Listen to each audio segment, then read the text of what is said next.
Coucou la famille, j'espère que boza bien. Garçon bozo mona kombo na ye Mayala, Arnold Mayala.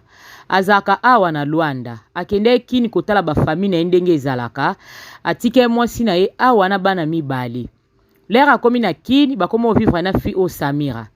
Fi o musala na ye kokanga mibali na bakisi. Akanga pe Mayala na kisi ye, Mayala rumele pe na kini, abosana ki atike mwasi na bana na Luanda. E ko arrive ke kisi sili mwana mwasi oyo akanga mibali na kisi. Donc soit akanga ki na kisi a sentir ke bolingo komo sila il faut bomayo. Mayala za troisième personne au moi soit bomi. Ah Samira. Ok ata mawate mwa mbala batazana on geni boya tiki bana na ye yaya. Ok kochela muninga poison. Sikondo bomi boyo zwi nini ndoki ya mwasi ndoki. Ah Mayala.